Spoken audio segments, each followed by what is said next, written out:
നമസ്കാരം. വിജ്ഞാനത്തിൻ്റെ, വിനോദത്തിൻ്റെ, വിസ്മയത്തിൻ്റെ മറ്റൊരു എപ്പിസോഡിലേക്ക്, അറിവിൻ്റെ വിസ്മയച്ചപ്പുമായി IQ മാസ്റ്ററിലേക്ക് എല്ലാ പ്രിയപ്പെട്ട പ്രേക്ഷകർക്കും ഒരിക്കൽ കൂടി ഹാർദമായ സ്വാഗതം. വളരെ ഇഷ്ടപ്പെട്ട ഒരു വിഷയത്തിലേക്കാണ് നമ്മൾ ഇന്ന് കടന്നു പോകുന്നത്. സ്വാതന്ത്ര്യം തന്നെ അബദ്ധം, സ്വാതന്ത്ര്യം തന്നെ ജീവിതം, പാരതന്ത്ര്യം മാനികൾക്ക്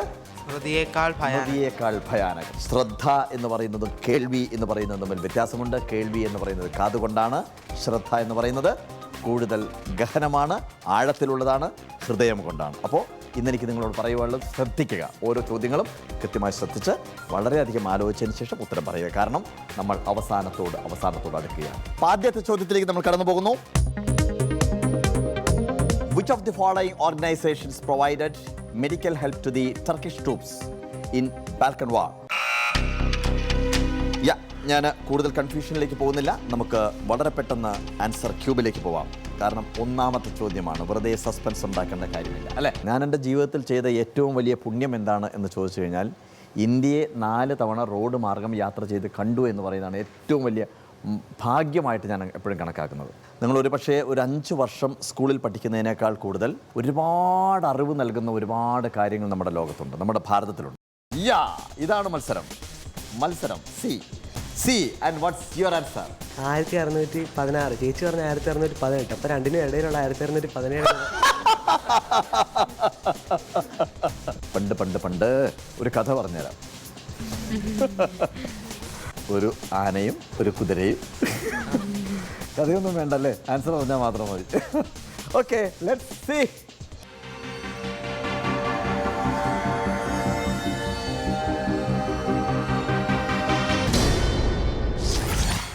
ഹിസ്റ്ററി ചോദിച്ചാൽ ഹിസ്റ്ററി പറയുന്നു, ഇന്ത്യൻ ഹിസ്റ്ററി ചോദിച്ചാൽ ഇന്ത്യൻ ഹിസ്റ്ററി പറയുന്നു, വേൾഡ് ഹിസ്റ്ററി ചോദിച്ചാൽ വേൾഡ് ഹിസ്റ്ററി പറയുന്നു, സയൻസ് ചോദിച്ചു കഴിഞ്ഞാൽ അത് പറയുന്നു, മാത്സ് ചോദിച്ചു കഴിഞ്ഞാൽ അത് പറയുന്നു. ചോദ്യം ക്ലിയർ ആണല്ലോ? ജാലിയൻ വാലാബാഗ് കൂട്ടക്കൊല ഡയർ ആണല്ലോ, ഡയർ അല്ലേ പറഞ്ഞത്? അയ്യോ, ഡയർ എന്ന് പറഞ്ഞപ്പോഴേ അവിടെ പൊട്ടിപ്പോയോ? 1857 നടന്ന ഈ വിപ്ലവത്തെ ദേശീയ പ്രക്ഷോഭമായിട്ട് വിവരിച്ചത് ഇതിൽ ആരാണ് എന്നുള്ളതാണ് ചോദ്യം. Buzzer please. അത്ഭുതകരം, ആരും അമർത്തിയിട്ടില്ല. Rajayoga, Karmayoga, Bhaktiyoga and Jnanayoga are the words of which among the following social reformers of India? Confirm ചെയ്തിരിക്കുകയാണോ അതോ വളരെ കോൺഫിഡൻറ്റ് ലെവലോട് കൂടിയിട്ട് തന്നെയാണോ പ്രസ് ചെയ്തിരിക്കുന്നത്? എനിക്ക് വായിച്ചതായിട്ട് എനിക്ക് എൻ്റെ ഓർമ്മയിൽ വായിച്ചതായിട്ടുണ്ട്. ഓർമ്മയിൽ വായിച്ചതായിട്ടുണ്ട്, അല്ല വായിച്ച സമയത്ത് ഓർമ്മയുള്ളതല്ല. അല്ല ഞാൻ വായിച്ച ആനിവേഴ്സൻ്റ് ആണെന്നാണ് എൻ്റെ ഒരു ഓർമ്മ. അല്ല, ഇനി എന്തായാലും മാറ്റാനും പറ്റില്ല. ആനിവേഴ്സൻ്റ് അത് പറഞ്ഞ സ്ഥിതിക്ക് നമ്മൾ മാറ്റുന്ന പ്രശ്നമില്ല.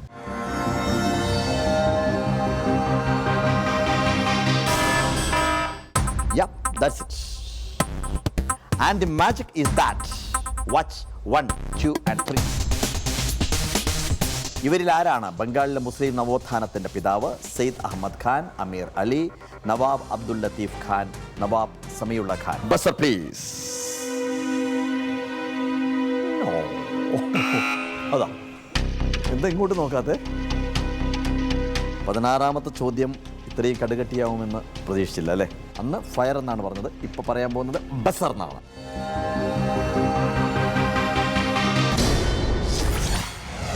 ഒൻപതാമത്തെ ചോദ്യത്തിലേക്ക് നമ്മൾ കടന്നു പോകുന്നു. 9ാമത്തെ ചോദ്യം കാണാം സ്ക്രീനിൽ. On which date Indian Independence Act 1947 got royal assent? 18 June 1947, 18 July 1947, 18 March 1947, 18 April 1947.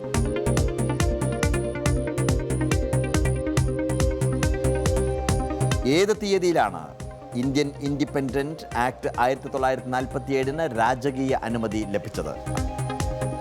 June 18, 1947, July 18, 1947, March 18, 1947, April 18, 1947. ഏത് തീയതിയിലാണ് ഇന്ത്യൻ ഇൻഡിപെൻഡൻസ് ആക്ട് 1947 രാജകീയ അനുമതി ലഭിച്ചത് എന്നതാണ് ചോദ്യം. Buzzer please. കോട്ടൺ ഹിൽ സ്കൂളാണ്, ടീം എ ആണ് ഉത്തരം പറയാൻ പോകുന്നത്. And your answer please. Option B 18 July 1947. Option B 18 July 1947. Option B 18 July 1947. Option B 18 July 1947.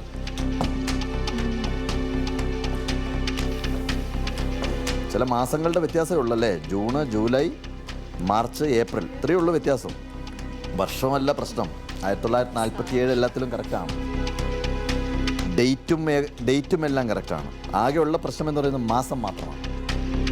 ഒന്ന് ആലോചിച്ച് നോക്കണം, ചെറിയ വ്യത്യാസമാണ്. ജൂണാണോ, ജൂലൈ ആണോ, മാർച്ചാണോ, ഏപ്രിലാണോ എന്നുള്ളതാണ് ചോദ്യം.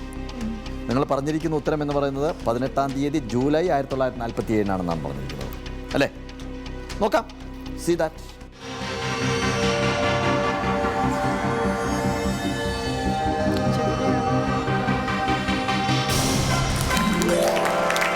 Right answer. Congratulations.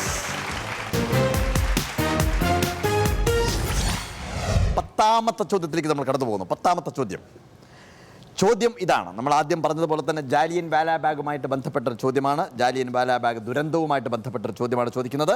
ചോദ്യം ഇതാണ്. Which among the following led to Jallianwala massacre?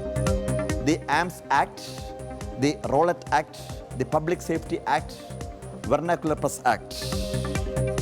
ചോദ്യം ആവർത്തിക്കുന്നു. ജാലിയൻ വാലാബാഗ് ദുരന്തത്തിന് കാരണമായത് ഇവയിൽ ഏതാണ്? The arms act, the റൗലത്ത് act, the public safety act, vernacular press act. ചോദ്യം ക്ലിയർ ആണല്ലോ. ജാലിയൻ വാലാബാഗ് കൂട്ടക്കൊല, ജാലിയൻ വാലാബാഗ് ദുരന്തം അല്ലേ? ഡയർ ആണല്ലോ, ഡയർ അല്ലേ പറഞ്ഞത്? അയ്യോ, ഡയർ എന്ന് പറഞ്ഞപ്പോഴേ അവിടെ പൊട്ടിപ്പോയോ? അപ്പോൾ മാറി നിൽക്കുമല്ലോ അല്ലേ? ബസർ എന്നല്ല പറഞ്ഞത് കേട്ടോ, ഫയർ ആണ് ഡയർ എന്ന് പറഞ്ഞത്.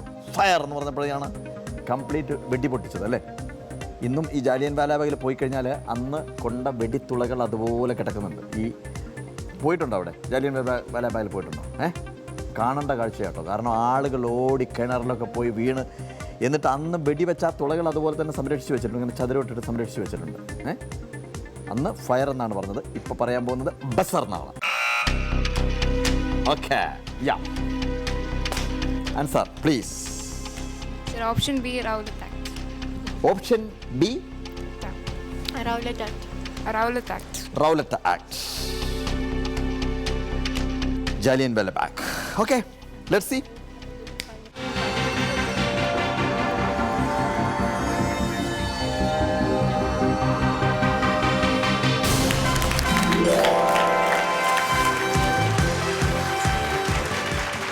ഈ ജനറൽ ഡയറിനെ അല്ലേ പിന്നെ ഇവിടുന്ന് അല്ല, എന്താ പറഞ്ഞേ? ഉദ്ധം സിംഗ് ആണ്. ഉദ്ധം സിംഗ് കൊന്നത് അല്ലേ? കാരണം അന്ന് ആ കൂട്ടത്തിലുണ്ടായിരുന്നൊരു കൊച്ചുകുട്ടിയാണ് പിന്നീട് വലുതായി അല്ലേ, ഉദ്ധം സിംഗ് ആയിട്ട് അവിടെ പോയിട്ട് കൊന്നത് അല്ലേ? എന്തൊരു പ്രതികാരം എന്ന് ആലോചിക്കണം അല്ലേ? പക്ഷേ പ്രതികാരം ചെയ്തു. നമ്മളവിടെ പോയി കഴിഞ്ഞാൽ ഈ ജാലിയൻ വാലാബാഗിൽ കണ്ടു കഴിഞ്ഞാൽ ഈ കിണറും അതിൻ്റെ അതുപോലെ തന്നെ വെടിത്തുളകൾ എന്ത് ക്രൂരമായിട്ടാണ് വെടിവെച്ചിരിക്കുന്നതെന്ന് അറിയാമോ? അത്രമാത്രം ഒരു മനുഷ്യ സമൂഹത്തിന് നേരെ അത്രമാത്രം വെടിവെച്ച് കൊല്ലണമെന്ന് എത്രമാത്രം ഹാർഡായിരിക്കണം ഈ ഡയറിൻ്റെ മനസ്സെന്നുള്ളതേ നമ്മൾ കണ്ടാൽ ഞെട്ടിപ്പോവും. നമ്മൾ ഒരു ഇന്ത്യക്കാരനാണെങ്കിൽ നമ്മുടെ രക്തമൊക്കെ തിളച്ചു പോകും. അത്രമാത്രം സ്ട്രോങ് ആണ് അവിടുത്തെ ഒരു ചിത്രം എന്ന് പറയുന്നത്. ഓക്കെ, എനിവേ നമ്മൾ 11ാമത്തെ ചോദ്യത്തിലേക്ക് പോകുന്നു. 11ാമത്തെ ചോദ്യം ഇതാണ്. Who among the following is known as mother of Indian Revolution? Rani Lakshmi Bai of Jhansi, Bikaji Rustom Kama, Annie Besant, Sarojini Naidu. ചോദ്യം ആവർത്തിക്കും. ഇവരിൽ ആരാണ് ഇന്ത്യയുടെ വിപ്ലവത്തിൻ്റെ മാതാവ് എന്നറിയപ്പെടുന്നത്? Rani Lakshmi Bai of Jhansi, Bhikaji Cama, Annie Besant, Sarojini Naidu. ചോദ്യം ക്ലിയർ ആണല്ലോ. ഇന്ത്യയുടെ വിപ്ലവത്തിൻ്റെ മാതാവ് എന്നറിയപ്പെടുന്നത് ഇതിൽ ആരാണ്? 4 ഓപ്ഷൻസ് നിങ്ങളുടെ മുമ്പിലുണ്ട്. Buzzer please. Once again, cotton Hill school. Option B, Bikaji Rustom Kama. Bhikaji Cama, option B അല്ലേ? ഇന്ത്യയുടെ വിപ്ലവത്തിൻ്റെ മാതാവ് എന്നറിയപ്പെടുന്നത്. ഓക്കെ, കാണാം.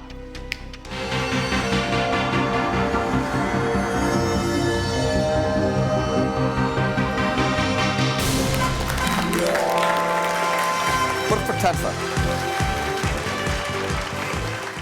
നിങ്ങൾ വല്ലാത്ത കുട്ടികളാണ്. നിങ്ങൾ ഹിസ്റ്ററി ചോദിച്ചാൽ ഹിസ്റ്ററി പറയുന്നു, ഇന്ത്യൻ ഹിസ്റ്ററി ചോദിച്ചാൽ ഇന്ത്യൻ ഹിസ്റ്ററി പറയുന്നു, വേൾഡ് ഹിസ്റ്ററി ചോദിച്ചാൽ വേൾഡ് ഹിസ്റ്ററി പറയുന്നു, സയൻസ് ചോദിച്ചു കഴിഞ്ഞാൽ അത് പറയുന്നു, മാത്സ് ചോദിച്ചു കഴിഞ്ഞാൽ അത് പറയുന്നു.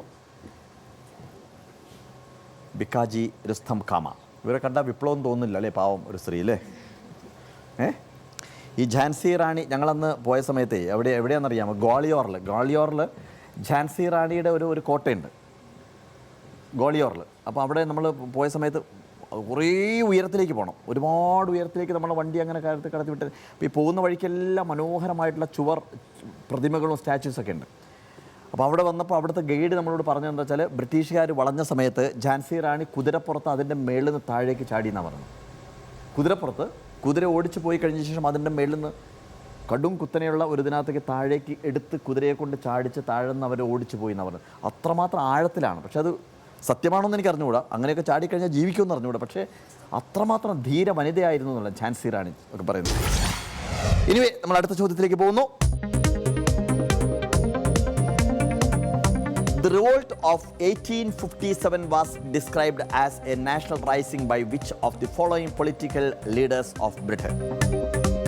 Canning, Gladstone, Palmerston, Disraeli. ചോദ്യം ഒരിക്കൽ കൂടി ആവർത്തിക്കുന്നു. ഇവരിൽ ബ്രിട്ടനിലെ ഏത് രാഷ്ട്രീയ നേതാവാണ് 1857 നടന്ന വിപ്ലവത്തെ ദേശീയ പ്രക്ഷോഭമായി വിവരിച്ചത്? Canning, Gladstone, Palmerston, Disraeli. 1857 അല്ലേ, 1857 ഒന്നാം സ്വാതന്ത്ര്യ സമരത്തിൻ്റെ അല്ലേ. മീററ്റിൽ നിന്ന് കലാപം പൊട്ടിപ്പുറപ്പെടുന്നത് അവിടെ വെച്ചിട്ടാണ്, 1857 അല്ലേ. അവിടെയാണ് ഞാൻ നേരത്തെ പറഞ്ഞ താന്തിയ തോപ്പയും ബിർസ മുണ്ടയും മംഗൾ പാണ്ഡെയും ഒക്കെ വരുന്നത് അല്ലേ.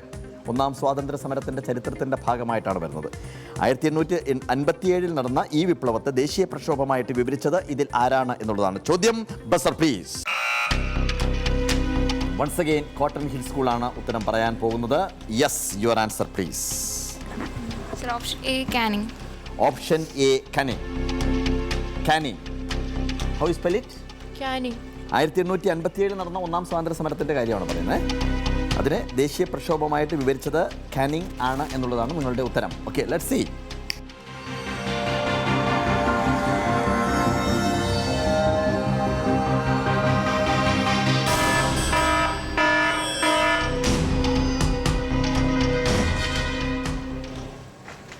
That's a wrong answer.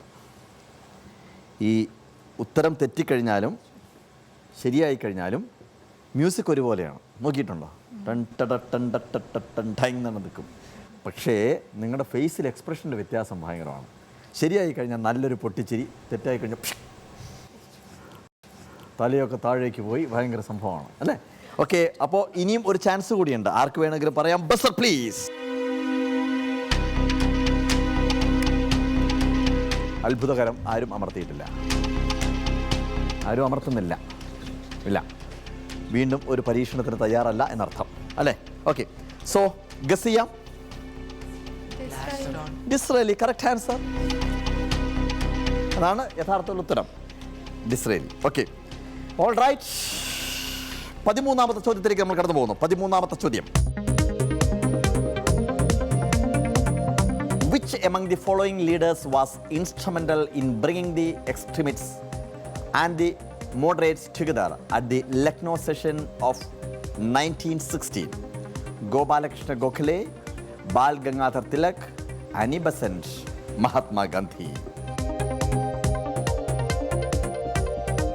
ചോദ്യം ആവർത്തിക്കുന്നു. ഇവരിൽ ഏത് നേതാവിൻ്റെ പ്രേരണ മൂലമാണ് 1916 നടന്ന ലക്നോ സഭയിൽ തീവ്രസ്വരക്കാരും മിതവാദികളും ഒരുമിച്ചത്? Gopalakrishna Gokhale, Balagangadhara Tilak, Annie Besant, Mahatma Gandhi. ഇതാണ് ചോദ്യം.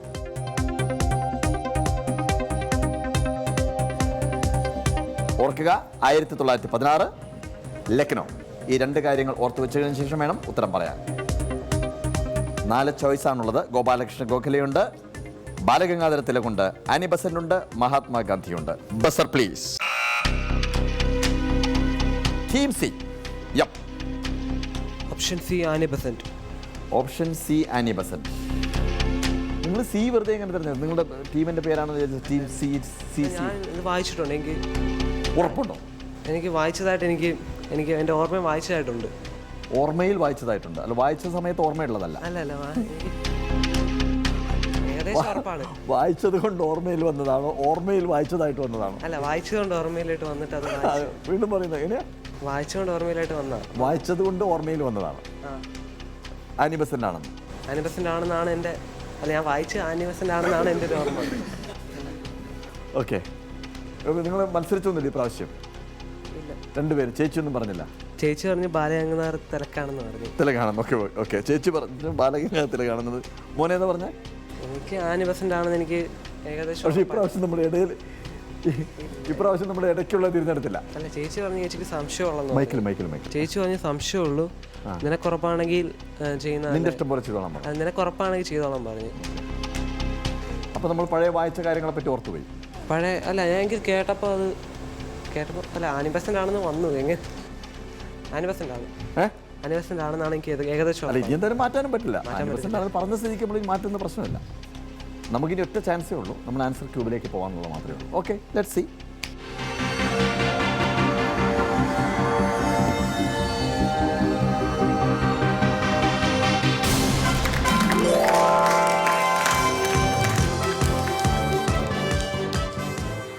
That's the right answer. ഈ ആനി ബസന്റ് ജനിച്ചത് എവിടെയാണെന്നറിയാമോ? അല്ല, ഇംഗ്ലണ്ടിലാണ്. പക്ഷേ ആംഗ്ലോ ഐറിഷ് ലേഡിയാണ് ആനി ബസന്റ് എന്ന് പറയുന്നത്, അല്ലേ? പക്ഷേ അവർ ഇന്ത്യയിൽ വന്നു കഴിഞ്ഞ ശേഷം ഇന്ത്യയെ അങ്ങോട്ട് വാരി പുണർന്ന് സ്നേഹിച്ചു പോയി. ഇന്ത്യ അവരുടെ ഹൃദയത്തിൽ ഏറ്റിക്കളഞ്ഞു. 1847 അവർ ജനിക്കുന്നത്. കൃത്യം 100 വർഷം കഴിയുമ്പോഴാണ് ഇന്ത്യക്ക് സ്വാതന്ത്ര്യം കിട്ടുന്നത്, അല്ലേ? ഓക്കെ, ആനി ബസന്റ് നമ്മുടെ ഭാരതത്തിൻ്റെ ഒരു എന്താ പറയുക, ഒരു ത്രസിക്കുന്ന ഹൃദയം എന്നൊക്കെ പറയുന്നില്ല, അതുപോലെയാണ്. മറ്റൊരു രാജ്യത്താണ് ജനിച്ചതെങ്കിൽ പോലും ഭാരതത്തിൻ്റെ ഒരു മുത്താണ്, അല്ലേ? 14ാമത്തെ ചോദ്യത്തിലേക്ക് നമ്മൾ കടന്നു പോകുന്നു. Question number 14. Okay, Raja Yoga, Karmayoga, Bhaktiyoga and Jnanayoga are the words of which among the following social reformers of India? MG റനാഡെ, Swami Vivekananda, Sri Ramakrishna Paramahansa, Rajaram Mohan Roy. ചോദ്യം ആവർത്തിക്കുന്നു. ഇന്ത്യയുടെ ഏത് സാമൂഹിക പരിഷ്കർത്താവിൻ്റെ സംഭാവനയാണ് രാജയോഗ, കർമ്മയോഗ, ഭക്തിയോഗ, ജ്ഞാനയോഗ? MG റനാഡെ, സ്വാമി വിവേകാനന്ദ, ശ്രീരാമകൃഷ്ണ പരമഹംസ, രാജാറാം മോഹൻ റോയ്. ഇതാണ് ചോദ്യം. 4 പേരാണുള്ളത്. 4 പേരിൽ ആര് എന്നുള്ളതാണ് ചോദ്യം. യോഗ എന്നുള്ളതൊക്കെ മനസ്സിൽ വെച്ചുകൊണ്ട് വേണം ഉത്തരം കണ്ടെത്താൻ. നിങ്ങൾ എല്ലാവരും ബസറിൽ കൈയുണ്ടെന്നോ? അപ്പോൾ എല്ലാവർക്കും ഏകദേശം ധാരണയുണ്ടെന്നുള്ളതാണ് വിശ്വാസം. Buzzer please. Yes, team E ആണ് ഇത്തവണ ഉത്തരം പറയുന്നത്. ആദ്യം പ്രസ് ചെയ്തിരിക്കുന്ന ടീം ഇ ആണ്. പറയാം your answer. Option B Swami Vivekananda. Option B Swami Vivekananda.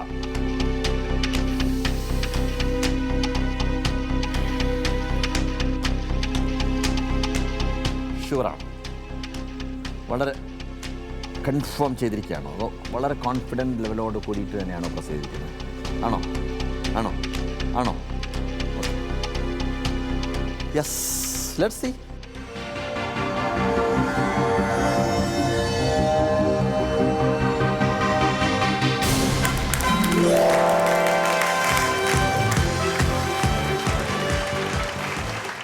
ഈ ശ്രീരാമകൃഷ്ണ പരമഹംസരും അതുപോലെ തന്നെ വിവേകാനന്ദനും തമ്മിലുള്ള ബന്ധം നിങ്ങൾക്കറിയാമല്ലോ, അല്ലേ?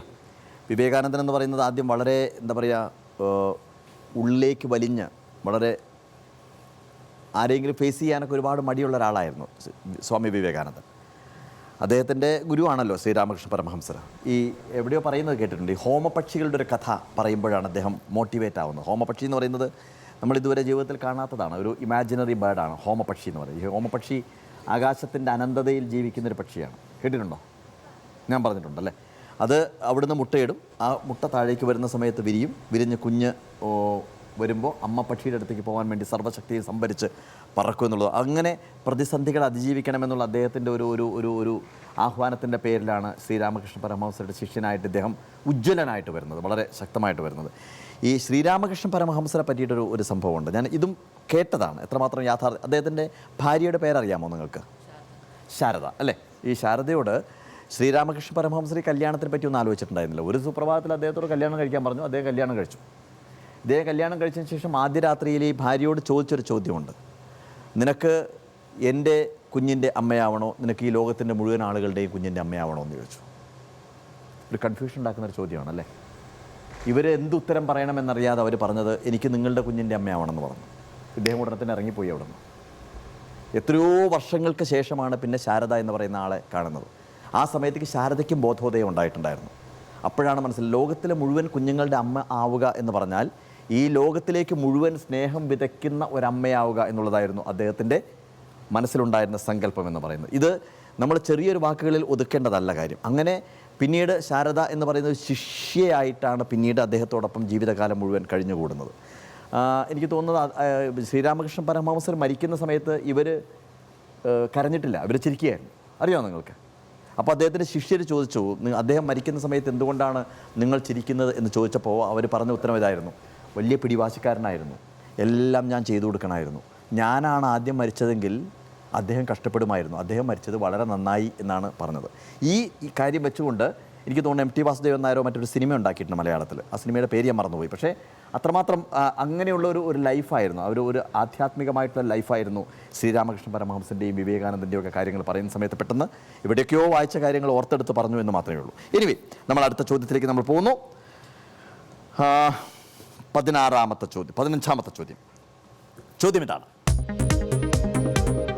Who wrote Indian War of Independence 1857? R.C. Majumdar, V.D. Savarkar, S.B. Chowdhury, S.N. Sen. ചോദ്യം ആവർത്തിക്കുന്നു. ആരാണ് ഇന്ത്യൻ സ്വാതന്ത്ര്യ യുദ്ധം 1857 എഴുതിയത്? R.C. Majumdar, V.D. Savarkar, S.B. Chaudhary, S.N. Sen. നമ്മൾ ഈ ചർച്ച ചെയ്യുന്ന മുഴുവൻ ഒന്നാം സ്വാതന്ത്ര്യ സമരത്തെക്കുറിച്ചാണ്. 1857 അല്ലേ, ഒന്നാം സ്വാതന്ത്ര്യ സമരത്തെക്കുറിച്ചാണ് നമ്മൾ ചർച്ച ചെയ്യുന്നത്. ഇന്ത്യ സ്വാതന്ത്ര്യ യുദ്ധം 1857 എഴുതിയത് ആരാണ് എന്നുള്ളതാണ് ചോദ്യം. 4 ഓപ്ഷൻസ് നിങ്ങളുടെ മുമ്പിലുണ്ട്.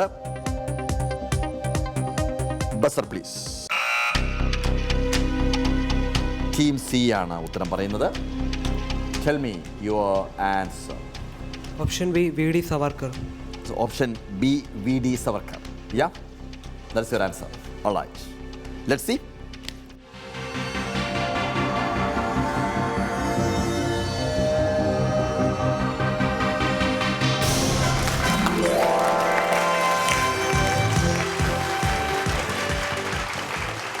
That's a perfect answer. That's a perfect answer.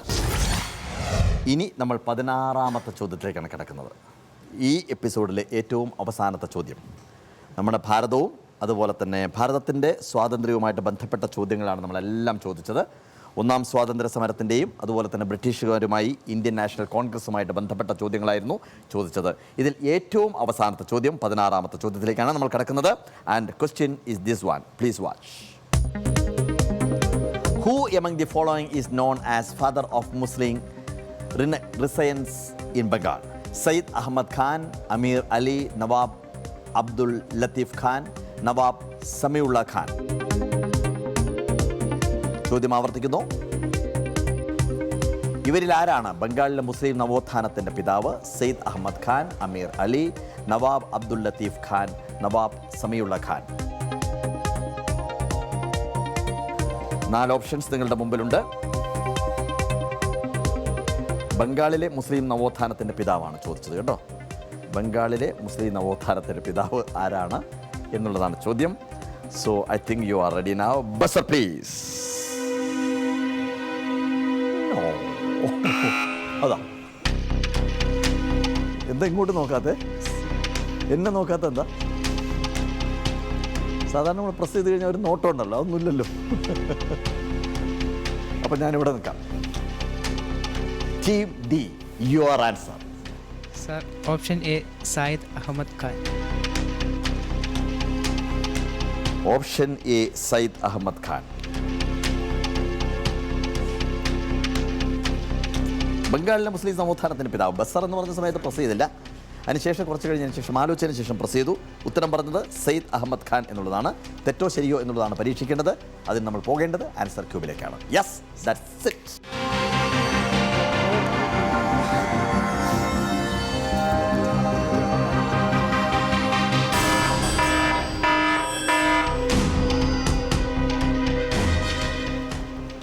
ഇപ്പോൾ മനസ്സിലായി എന്താണ് എന്നെ നോക്കാത്തത് എന്നുള്ളത്. എവിടെയാണോ നമ്മുടെ കോൺഫിഡൻസ് ലെവൽ താഴുന്നത് അവിടെയാണ് നമുക്ക് ഫേസ് ടു ഫേസ് നോക്കാൻ സാധിക്കാത്തത് അല്ലേ. ഒരു ഒരു ഒരു ഒരു ഒരു പാതി വെച്ചിട്ടായിരുന്നു ഉത്തരം പറഞ്ഞത്. Right, okay. ഇനിയും ചാൻസ് ഉണ്ട്, ആർക്ക് വേണമെങ്കിലും പങ്കെടുക്കാം. Right, buzzer please. Team G ആണ് ഉത്തരം പറയുന്നത്. Team G, and your answer please. Option B Ameer Ali. Option B Ameer Ali. Okay, option B Ameer Ali. A പറഞ്ഞു, അതിനുശേഷം ബി പറയും. ഇനി ഒരു ചാൻസ് കൂടി വന്നു കഴിഞ്ഞാൽ സി പറയും, അതിനുശേഷം ഡി പറയും. അങ്ങനെയാണോ? അല്ല, ഇത് കറക്റ്റ് ആണെന്നുള്ള ബോധത്തോടു കൂടി പറഞ്ഞതാണ്. ഉറപ്പില്ല എങ്കിലും പറഞ്ഞു എന്ന് മാത്രമേ ഉള്ളൂ. നേരിടാന്ന് വിചാരിച്ചു അല്ലേ? Okay, ya, let's see.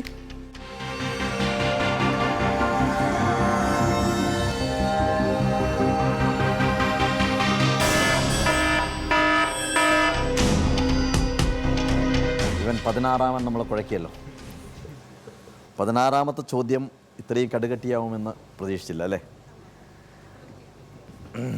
The right answer. ഇനി നമുക്ക് 2 ഉള്ളൂ, ഒന്ന് ഗസ് ചെയ്തോളൂ. സി, നവാബ് അബ്ദുൾ ലത്തീഫ് ഖാൻ. സി, എല്ലാവരും പറയുന്നത് അതാണ് അല്ലേ? അതിനകത്ത് കാരണം അതാണ് right answer. That is the right answer. അതുകൊണ്ട് അതാണല്ലോ നമ്മൾ അവസാനം പറയേണ്ടത് അല്ലേ? Anyway, that is the right answer. Nawab Abdul Latif ഖാനാണ് correct answer. Anyway, that's nice. പക്ഷേ ഞാൻ ഇവിടെ അപ്രീഷിയേറ്റ് ചെയ്യുന്ന കാര്യം, നിങ്ങൾ ഈ മത്സരത്തിൽ പങ്കെടുക്കുന്നു എന്നുള്ളതാണ്. മത്സരത്തിൽ പങ്കെടുക്കുന്നു, ശരിയാണെങ്കിലും തെറ്റാണെങ്കിലും രണ്ടും കൽപ്പിച്ച് മുന്നോട്ട് പോകുന്നു. കാരണം ഇതൊന്നും അല്ല ജീവിതത്തിൻ്റെ അന്ത്യം അല്ലേ? അതെ, ഇതിലൊന്നും ഒന്നും തകരില്ല. നമുക്കിതൊന്നും ഒരു പ്രശ്നമല്ല. കാരണം ഇങ്ങനെയാണ് നമ്മൾ ബോൾഡായിട്ടാണ് മുന്നോട്ട് പോകുന്നത്. ഏത് മത്സര പരീക്ഷകൾ വന്നു കഴിഞ്ഞാൽ മത്സരിക്കുക, അതാണ് ആദ്യത്തെ വിജയം എന്ന് പറയുന്നത്. തോൽവിയും പരാജയവും രണ്ടാമതാണ്. നിങ്ങൾ മത്സരിക്കാനുള്ള സന്മനസ്സോടുകൂടി ഈ ഡയസിന് മുമ്പിൽ നിൽക്കുന്ന സമയത്ത് ആദ്യം അതിനുള്ള അപ്രിസിയേഷൻ, അതാണ് നിങ്ങളുടെ ഫസ്റ്റ് വിക്ടറി എന്ന് പറയുന്നത്. നിങ്ങൾ ആദ്യത്തെ വിജയം എന്ന് പറയുന്നത് അതാണ്. ആലോചിച്ച് നോക്കണം, നിങ്ങളെപ്പോലെയുള്ള ചെറുപ്പക്കാരികൾ, വിദ്യാർത്ഥികൾ എത്രയോ ഉണ്ട് ഈ ടെലിവിഷൻ കണ്ട് മുമ്പിലിരിക്കുന്നുണ്ട്. അവിടെ ഒന്ന് പോയി നിൽക്കാൻ കൊതിക്കുന്ന ഒരുപാട് കുട്ടികളുണ്ടാവും. പക്ഷേ അവരുടെ മുമ്പിൽ നിങ്ങൾ ഈ 16 പേർ വിജയിച്ച് നിൽക്കുന്നു എന്ന് പറയുന്ന ആദ്യത്തെ വിജയം അതാണ്. അതിനുശേഷമാണ് ഈ മത്സരത്തിലെ വിജയമൊക്കെ രണ്ടാമതാണ്. മനസ്സിലായില്ലേ? അതുകൊണ്ട് അഭിമാനിക്കുക, നെഞ്ച് വിരിച്ച് നിൽക്കുക. അതാണ് ചടുലമായിട്ട് സഞ്ചരിക്കുക, ഉജ്ജ്വലമായിട്ട് നോക്കുക, ആളുകളുടെ മുഖത്ത് നോക്കി സംസാരിക്കുക. അതാണ് വേണ്ടത്. മനസ്സിലായില്ലേ?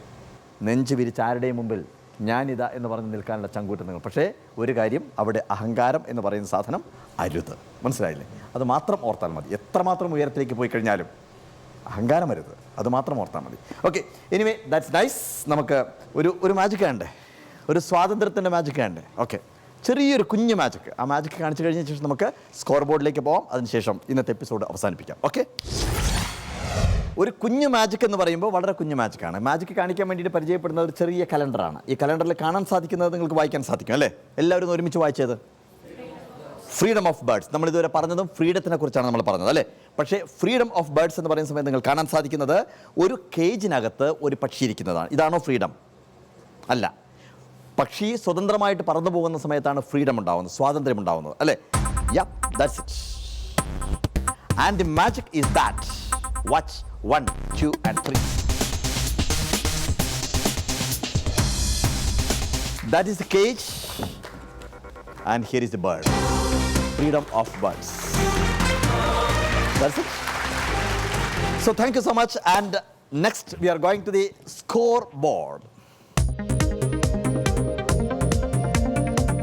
Team A 970 marks, B 600 marks, C 840 marks, D 700 marks, E 1120 marks, F 570 marks, G 550 marks, H 270 marks. Yes. ഇപ്പോൾ മാർക്കുകളുടെ വൈവിധ്യം അധികമില്ല അല്ലേ? ചെറിയ ഏറ്റക്കുറച്ചിലുകൾ മാത്രമേ കാണാൻ സാധിക്കുന്നുള്ളൂ.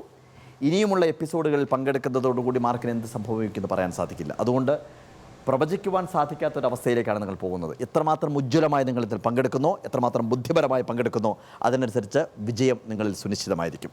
റൈറ്റ്? ഓക്കെ, നമ്മൾ കാത്തിരിക്കേണ്ടിയിരിക്കുന്നു ഇനിയും. അതുകൊണ്ട് ഇന്നത്തേക്ക് ഞങ്ങൾ വിട പറയുന്നു. എല്ലാവർക്കും നന്ദി, നമസ്കാരം.